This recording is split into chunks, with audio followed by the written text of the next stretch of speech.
Welcome back to the Graham Stephan Show. My name is Graham and welcome to my show. And don't you hate it when you have a whole bunch of money and then you get it all taken away from you and then you have to act like a normal person? Well, guess what? That's what's happening today in this video. It's titled, I spend more money on petrol than you do on food. Wait for it. Rich kids go skint. So with that said, guys, if you haven't seen these videos before, they're absolutely insane. You gotta watch it to believe it. Right after you destroy the like button for the YouTube algorithm. Enjoy, and let's begin. Today's rich kid going skint is the daughter of a wealthy property developer. She's gonna scratch the car. Look at that. This bothers me when people lean up on their cars like that, because there's always like, see those little metal rivets? People will sometimes sit on the car and they like scoot their rear end on the car. I'm like, no, you're gonna scratch it. But obviously she doesn't care. She has money to fix it. Rich kid Sasha lives in the lap of luxury in her parents' palatial home. It's kind of weird to say she lives in the lap of luxury in her parents' house. But then again, if her parents' house is nice, I would live there too. I have 6 toilets, 5 en-suites, 2 dressing rooms. Weird flex to be like, yo, I have 6 toilets. Nice, huh? Anything else? And 3 guest bedrooms. How do you count guest bedrooms from normal bedrooms? Isn't like every bedroom beyond like the second or third like a guest bedroom? Right? Aren't those just guest bedrooms anyway? Maybe not. Not surprisingly, Sasha has no plans to get a place of her own. You know, why would she want to move? Why would she need to get out of it? Listen, if you have everything taken care of, what's the urge to leave? You're happy there. Everything's cleaned up. Why ruin a good thing? You know, if it's not broken, don't fix it. Like, I'm not gonna move out. So this is my favorite place in the house. It's my wardrobe. £32,500 of bags. Waste of money. Why are parents doing this? Why are they spending that much money on bags? I don't get it. But you know what? Maybe to them they just don't care, but she obviously cares. Chanel, Goyard, more Chanel, Celine. I've got my Louis. I've got bags inside bags. Imagine that. You put your Chanel bag inside your Louis Vuitton bag, inside your big ol' Hermes bag, inside your... I don't know if I said Gucci already. I don't know. This was my first designer bag. Like, it was my school bag. I think it was like 2,500. Oh gosh, a school bag. Listen, you take that to most schools in LA, that's gonna get snatched so fast. I don't really check my bank statements because I don't really need to check. Yeah, why would you check it? I mean, it's like, I know they're trying to paint it like she's so out of touch, but like, if you were in that position and like, if your credit card just automatically disappeared, the balance, like every single month, would you check it? If you never had to worry about like the balance ever getting paid, just like, whoop, poof, all right, I'm good to go this month. No, most people in her position wouldn't check. And Sasha also doesn't have a care in the world when it comes to her regular swanky shopping sprees. My dad gave me his debit card.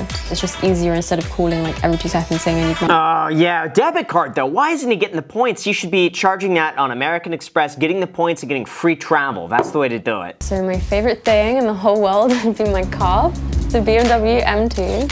It's really nice, really fast. It's also rather expensive to run. I can only go to petrol stations that have the highest octane of fuel, and it costs me roughly $65. Who's taking pictures of an M2? Now, I don't know what sort of area she lives in, but I don't know, you would never take a picture of an M2. I mean, maybe if it was like a nice Ferrari or something like that, but I don't know. Just usually the M series aren't always photograph worthy. I don't mean to offend anybody, but you know what I'm saying. Hi. Hi, Karen. Nice to meet you. I'm Sasha. I'm Juanita. Juanita's worked hard to add a bit of glamour and colour to her humble home. So this is the front room area. It's really nice. Thank you. That is nice. What, she's moving in this? This is like a punishment for her? Like, no, that's a nice looking place. This is sort of the kitchen area. Mine's probably like 3 or 4 times as nice. It's nice. What is she talking about? How is it? So usually the theme of these is that they take the rich kid and they put him in a spot that's like the opposite of where they live. This to me looks pretty nice. I gotta say, it looks decent. So do you like have maids and stuff, or do you cook for yourself? I eat out pretty much every day. I don't use my kitchen. At all? Don't use it. Can you cook? No. Nothing? I don't know how to cook. At all? Nothing. I literally am shocked.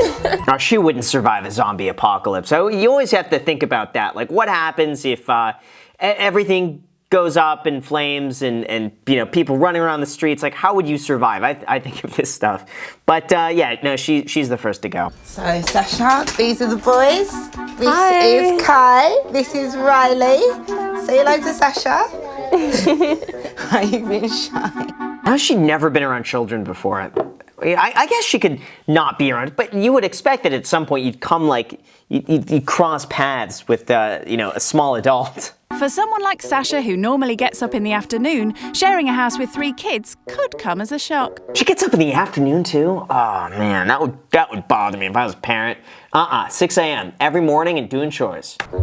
So this is sort of garden area where the kids can kind of do what they want, run riot. Decent amount of space that they got here. I gotta say, it's not bad. It's bothering me because they should have given her something worse. This is just like a normal, regular, nice place. But yeah, the house does look really bougie. Bougie on a budget. The interior of the house was an absolute shock to me. Oh yeah, well, you know what? She should hire an interior designer to go everywhere. That's what she should do. She should give her an interior designer. But you know what? Sponsor it with Wayfair. How's that? How it sort of works is I get like an £800 budget a month. A month. A month. Wow. So I live on literally like £200 a week. Food shopping budget, which is about £60 a week. And I spend about £40 a week petrol. Then £20 gas, £20 electricity. It's not ideal, but it is what it is. Yeah, does she have a job? I don't know how it works there if she's like a full stay-at-home mom, but I'm curious if she works as well or if it's just the £800 a month. What's your sort of weekly, monthly budget? I don't have a set budget every week, but my petrol alone is more than your weekly budget. So Yeah, her scarf is worth more than she spends in a month. I spend like £400 on petrol a week. A week? Mm-hmm. Wow. A week, seriously. And it's so easy for me. I have my dad's card, I just pay for something. I don't even have to ask. Again, it seems like she's flexing in front of her. Like, Yeah, no, I don't check the credit card statements. Yeah, I spend more than that in a day. Oh yeah, that's how much I spent on socks the other day. Yeah. I can go to a restaurant and spend like £300 on one meal. I would feel so uncomfortable to tell somebody that, like just, even if you do, like, no, it's just some sort of humility. And I get my hair done like 3 to 4 times a week. Get our hair done 3 times. What? Don't just take a shower. Just do that. Do it yourself. Why? You don't blow dry your own hair. I don't know how to. She doesn't blow dry her own hair. What? That's nuts. Why does she need someone to basically clean her hair? That should be just like, you're just born, you should just know how to do that. So do you have to like work for anything in terms of like earning or just anything you want? Anything I want, I just get it. I just do what makes me happy, and because the money's there, I can do it, you know? How does she get happy just doing the same thing every day, just shopping? You would think eventually she'd get bored of it, but maybe not. There's even been one occasion where I didn't have a meal because I only had enough to feed the kids, and they didn't know that. I gave them their food, they sat down, they're like, "You're not sitting down to eat?" I said, "Oh no, I'm not hungry, I'm all right." And then they finished up and I put them to bed and that, and I went to bed. That is literally how real it is, babe. I didn't eat. Oh gosh, see, now how could she hear that and then not give her money after this? Still just blows my mind. Just give her the scarf. She could pawn the scarf and feed her family for the month. Yeah, don't cry. Don't cry. But guess what? It didn't damage me. Imagine she's like, Well, you know what? You could just go get a job. Why don't you get a job? imagine if she's not doing that, but I'm just saying, imagine. When Juanita's father sadly passed away, all the emotional and financial support he provided disappeared overnight. My dad passed from cancer, and after that, we lost everything. He didn't sort out a sufficient will before he died, so he lost everything.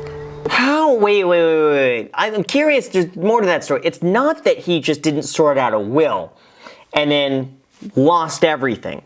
She would be the next of kin, and just by default, it would probably go through the courts, go through probate, and then it would end up with her. What's most likely that happened is that he was going through some health issues, ended up having to spend his money fighting that, and there was nothing left afterwards. That seems like it was probably on. That's where I'm going with this. That's all. I got so depressed and so low, I just couldn't do anything. But I'm curious though, it's like, it seemed like she was relying on his support to get through so that when he passed away, she had to start over essentially. But I'm curious why, why she's not working. I mean, it's just an honest question here. I mean, I understand she's got 2 kids, but if kids are at school during the day, is there something she could be doing? Now, I get, granted 2 kids, it's like a full-time job in and of itself, but I'm just curious that if she's not eating some nights, if there is something that she'd be able to do during the day. That's what I'm getting, that's all. This got me so depressed and so low. I didn't even want to get out of bed and look after the children. I had a baby in the same month I lost my dad, so it's like I gained a person and lost a person in the same month. And I just want you to just be mindful, okay? And tell your parents a bit more how much you love them. Yeah? Because I can only see it to a grave. Oh, I mean, that's a very, very touching, heartfelt moment at the very end. Good time to call your parents right now. Speaking of, I haven't called my mom back. Guilty. I gotta do that. She knows that I appreciate everything I have, but she wants me to appreciate my family more and spend more time with my family while they're still here. So I think her telling me about her dad and showing me everything just like hit a bit close to home. Honestly, this is a very respectful episode, I gotta say. Usually the rich kids have temper tantrums. They're like, no, I'm not gonna do that. Look at this, it's disgusting. It's bad. She seems very receptive to that. It seems like it's really opened up her perspectives on things. It really makes her appreciate what she has. And overall, I gotta say, great message for the end of the video. So with that said, you guys, thank you so much for watching. I really appreciate it. As always, make sure to destroy the like button, subscribe button, notification bell. Also feel free, add me on Instagram and the Iced Coffee Hour podcast. We post new episodes there every single Sunday. Thank you so much for watching, and until next time.